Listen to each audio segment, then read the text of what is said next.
Yo, yo, yo, what's up, everybody? I got a, I got some news, some bad news, and this is an update I did not want to have to make, and I should have anticipated this better. They got the car. They came out today. They came out today and towed it, and I thought I was good. I thought I was incognito. I thought I was tarped up. I thought I was hidden. You couldn't even see it if you're looking directly that way from the road, so you had to know the car was there. They probably found out, triangulated it from. Shit! I got a friend messaging me right now, asking me if there was tickets, because I would think if they towed the car, they would have to leave a ticket. But the evidence was, well, shit. I mean, I don't know. I just rode up there after a day of work. I was helping Dove today. Just rode up there after dark on my bike, excited to have a warm place because the rain's coming and the weather system's changing. It's going to be 35 degrees and raining by the morning. And I'm out here. This is all the clothes I have. I have a backpack but no sleeping bag. All my sleeping bags, all my tents, all the gifts from Mikey yesterday for working. There was about 15 backpacks, 6 or 7 tents, and about 8 or 9 sleeping bags, plus the ones I've been using. My dad had sent a little money for me to get the windshield fixed, but I didn't feel comfortable driving the car in town. That's why I hid it. I was waiting to get a friend to help me drive it to the glass place. I spent a little of the money. I've been buying supplies that were cheap. I got a bunch of bike gear today at the thrift store, stuff that is overdue and necessary, helmet, bike shorts, things like that for like cheap, real cheap, tubes and, $25, stuff that should have been $200, $300. So I have been spending a little money, but I haven't gone overboard. And I've been working. I worked today and yesterday, made $40 plus all that gear yesterday, working for Mikey and helping him out. He made it to Eureka, so that's good news. He's a trooper. He's a legend. But I'm in it tonight. If nothing gives, if nothing shows up, no situation, no friends roll up who have a spare couch or something for me tonight, I'll go to the post office. I'll just post up in the post office because, they took everything. They got everything. Everything. All my gear. All my 6 months of work. It's all gone. Brand new tires in the car. Gone. I mean, the car still exists somewhere. It's probably an impound. But you know that that's an extravagant fee, probably $400 just to get out of impound, even tomorrow. Here's the thing, when you are in the habit of making an enemy out of a good man, you're just storing up wrath for yourself. There's no excuse for this behavior. They have their reasons. They have their agenda. They took my only safe place, my only place of rest, my only comfort. And I have been going out of my way to be as compliant and complicit and respectful and obsequious and all those big $10 words to all their demands when it's just me. Just me. I'm trying to make a living on my own terms. I'm trying to build community. I'm going to open a shop here in town. I'm trying to bless. I do bless people. Literally, I pray for them. I bless them. I help them. I blessed Mikey yesterday. I blessed Dove today. I blessed Robert day before. Bryce. Just go down the list. The people I'm helping, the people I'm interacting with, the people that I am building this community with and working with. Go down the list.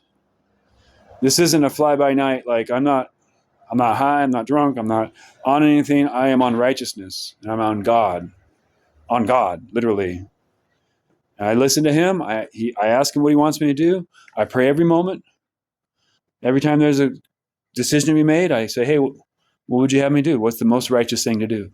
And when you pursue that path, you will be opposed because people haven't dealt with their shit, and they have agendas, and they want to force you to comply to their agenda. This is not an act. This is not. I'm not making this up. I didn't instigate this situation just to get views and to freeze out in Quincy tonight. God, look right here, by the way. Safeway. This is where I sit and rest when I buy groceries. And okay, we got winter coming, but we need 16,000 gallons of water for everyone. Very thirsty people, apparently. So I have nowhere to sit while I'm doing this video. I'm tired. I had a long day, 11-hour day, helping, making the rounds. I did get a sauna in and a good shower. I'm really clean. I did do my laundry yesterday. I've got all clean clothes. I did get some clothes at the thrift store, $10 worth of like biking gear and good pants and whatnot. I'm outfitted for adventure, and I'm outfitted for this, and I'm prepared for this lifestyle, but not when you have. Well, let me describe something. The way it felt when I rolled up and the car was gone. That car, I love my car. It's a piece of me. It's a part of me. In 113 days, I drove over 14,000 miles up and down the Western United States. Did laps of the Western United States from San Diego to northern Idaho and back 3 times. Popped in here in the middle of March. Cleaned up a demon-infested camp that was just disgusting, filled with burnt plastic and just giant piles of rounds of wood, evidence of a huge bonfire rager, and just burning, just toxic waste. Toxic physically, toxic metaphysically, toxic spiritually, toxic on every possible level. And I spent weeks there cleaning it before I went to San Diego. 2 weeks. Exactly 2 weeks. And I went to San Diego. Ray, what's up? Yo, they got my car. I have nothing. I'm out. I don't have a sleeping bag, tarp, nothing tonight. I'm making a video. So I might go to the post office, but I got to figure something out. They got my car. The cops, they must have figured out where it was from my Facebook. I didn't post where it was. I just posted a picture of the car and said, this is hard to move with the broken windshield. I didn't post a video of me driving it because I don't want to be incriminating. But it's gone. I just found out half an hour ago. I got nothing. And yesterday I worked all day helping a friend move, an old timer that had all kinds of backpacking gear. He paid me with like 15 backpacks and like tents and sleeping bags, and I had it all outside the car. They got all that. Like hundreds of dollars of good quality, like Coleman backpacks that were like basically new from like a school or something that he had for years, and he gave them all to me for helping him out. So I didn't there's more backpacks in the tarp over at his place, so I could go over there and get a sleeping bag, but I don't want to dig in someone's yard after dark and in a neighborhood in East Quincy, right? I'll definitely get called for that. So I don't want to, bother you too much, but I got to figure something out. You're off at 11? I'm off tonight. Oh, okay. I was at the theater seeing that. Oh, the new movie? Yeah, I wanted to see that. It's good. Lemurian Candidate? That sounds good. Yeah. If you had like a blanket or sleeping bag or know someone that has one, let me know. I got a little money. So I do have a little money left. That's Ray, my friend Ray, who for months slept in the post office here in Quincy, and the cops came and roused him and the whole thing, and he wasn't causing any trouble, but they let him sleep there and make sure he was okay. So I mean, look, they have an agenda. I'm not trying to make enemies here. I'm not trying to like make this a bigger issue than it is, but this is serious. I'm in a serious pickle, literally. Oh, I have some pickles. Speaking of which, I'm in a pickle. You gotta laugh. I mean, if you can laugh at this point, if they haven't taken my ability to laugh yet, I mean, they're really trying. Why do they want to punish me for choosing to live my own way, on my own terms? What's the end game? What is the end game? Well, I know what they're after. It's from the top down. The nation is run from the top down. We have someone in charge who has stated that homeless people are criminals. What about the woodsman who wants to be in the woods, who enjoys the woods and enjoys his life in the woods without paying rent, lives on his own terms? What's the problem there exactly? That's my faith. That's my religion. Congress shall make no law respecting the establishment of religion restricting the free exercise thereof. So my religion, I've had this idea for a long time. It'd be called the Church of Adventurous Freedom. Screw rent. We don't have to pay rent. Just offer yourself as a living sacrifice to the world. Offer yourself as a free agent for God. And be available for your friends, like I was for Mikey, like I was for Dove today. If I had a job, I wouldn't be available to help these friends. So, here we are. The clash. It is the clash of worldviews. I had a lot I wanted to say. When I was writing down that, I was mad. I was like when you make an enemy, when you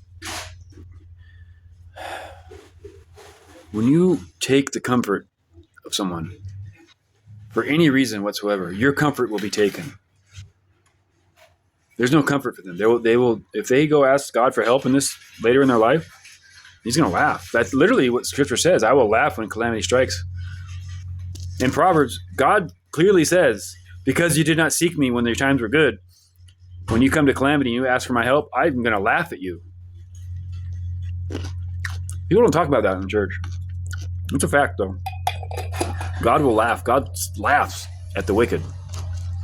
The Lord knows the thoughts of the wicked. He knows they are futile.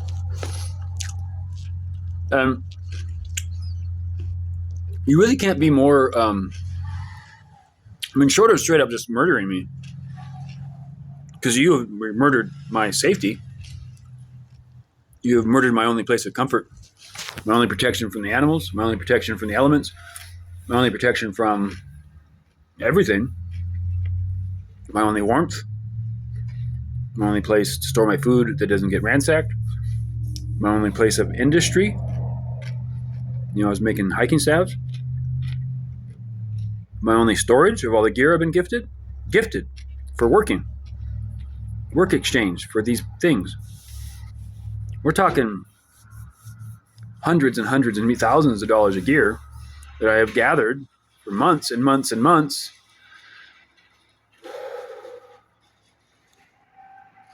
What is the end game? What is their end game? They want compliance. That's all they really care about. They want us to bend the knee to Babylon. You must bend the knee. You must. Or else what? Or else this. Or they come target you. This is what happens when you live righteously, when you serve and you wholeheartedly with all your heart, soul, mind, and strength, and you don't back down, and you keep your word even when it hurts. This is what they do. We wrestle not against flesh and blood, but against spiritual powers of evil in high places. So these people who carry out these nefarious agendas and cause suffering, real suffering, this is a wrestling match I'm in with these people who are taken over by spirits in high places. The actual powers that be, the real powers that run shit are invisible. And we have enemy. We have a real enemy. Satan. Be sober and vigilant, for your enemy, the devil, prowls around like a roaring lion, seeking whom he may devour. Their throat is an open grave, as David says. They lay a snare for us. This has been the same deal since day one. I really had hoped they wouldn't come to this. I really had hoped that they'd leave me alone. You don't need to bother me. You don't need to make an issue out of this. I'm doing everything possible, humanly possible, and spiritually. I'm doing everything he asks. So I cannot possibly be doing this more rapidly and more righteously. And I can't possibly go more out of my way to obey their demands. It's not possible. So this is actually, Officer White has been watching my shit, watching my channel, watching my Facebook. It's public. My only crime is being open and honest and not hiding, not backing down. I don't back down. I won't back down. You can stand me up at the gates of hell, and I will not back down because I'm at the gates of hell right now. Literally, I'm in Mordor. You want to just rename Quincy to Mordor right now? Not to put too fine a point on it. But Officer White, if you're watching this, what do I have to say? Because my gut reaction, my human carnal reaction is, fuck you, dude. Like, you just don't push it. You'll get a war you won't believe. I'll give you a war you won't believe. My spiritual side says, I'm actually really, really scared for you. I'm worried about you, your soul, your karma, the consequence of this behavior. You will have to answer to God face to face for what you've done to the Lord's anointed. That's me. Like, that's, hello, knock, knock. I'm right here. I've been sent here to help you people, and you keep getting it wrong. You can't possibly be more wrong than you are in this moment. If you were to like look at a question and go, how do I answer this the most incorrect way possible? That's what you're doing. So that's what's up. That's what's up. So I got to find a safe place, warm place, and dry place tonight. I have some money, probably enough for a room. I have to debate if I want to spend it on the room or just draw in deeper, draw in farther into my strength and into my God, and He will protect me and guide me. I mean, it kind of depends on what I find as I walk over towards that direction. Namely, like if I find a sleeping bag or a tarp or even like a large trash bag. If I find some contractor trash bags, I'll just post up somewhere. I know I got a spot across the street. I left some cardboard over there. I took the tarp and sleeping bag, obviously, to my car. So things don't happen in a vacuum. There's consequence. There's karma. A man reaps what he sows. The wages of sin is death, but the free gift of God is eternal life. It's a gift. Eternal life is a gift. You are an eternal being. Your behavior, your actions, your choices reverberate and have consequences off into eternity. You're rewriting your DNA with every choice you make. Every breath you take, I'll be watching you. It's true. That's what's up. We are spirits in a physical world. We are spirits in a material world. That's what's up. So you got to get your head on right. You got to figure it out. You got to get right with God, or there's no chance for you. There's no point. You're just gonna go off into the outer darkness where there is weeping and gnashing of teeth. I said enough. I made my case. I got to find a safe place tonight, and that's what I'm going to do. I've been here before, but it never ceases to amaze me what they're willing to do to punish you if you don't bend the knee. And never underestimate the power of the dark side.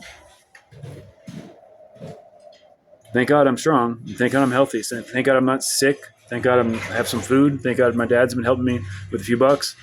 Thank God Safeway's still open. I got internet. I got light here. I might just sleep right there. I'm not kidding, actually. In the bark with the rat poison. I'll put some cardboard down. I'm not kidding. Because it's safe and it's protected. In fact, they built a wall out of these water bottles. So you got to have eyes to see. He who has eyes, let him see. He who has ears, let him hear. And if they're going to, bother me for that, that's on them. I didn't cause the situation. But I'm in it. It's not cool. It's not cool. Not cool at all. What more can I say? Nothing, really. I still have the wherewithal and the presence of mind to say, God bless America. Over and out.